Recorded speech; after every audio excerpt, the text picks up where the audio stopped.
بسم اللہ الرحمن الرحیم۔ السلام علیکم۔ سلام کا جواب کمنٹ کرنا مت بھولیے۔ امید کرتے ہیں کہ آپ خیر و عافیت سے ہوں گے۔ بیری کا درخت کاٹنے والا جہنم میں جائے گا۔ رسول اللہ صلی اللہ علیہ وسلم سے ارشاد ہے کہ جس نے بیری کے درخت کو کاٹا اللہ اسے سر کے بل جہنم میں داخل فرمائے گا۔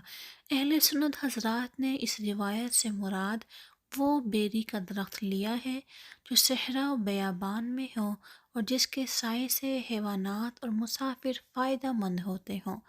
اصل میں بیری کے درخت کو عرشی نسبت حاصل ہے۔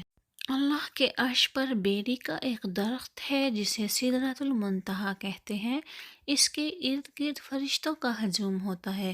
زمین سے جو بھی اعمال جاتے ہیں وہ سدرۃ المنتہا پر جا کر ٹھہرتے ہیں اور پھر عرش معلیٰ پر جاتے ہیں۔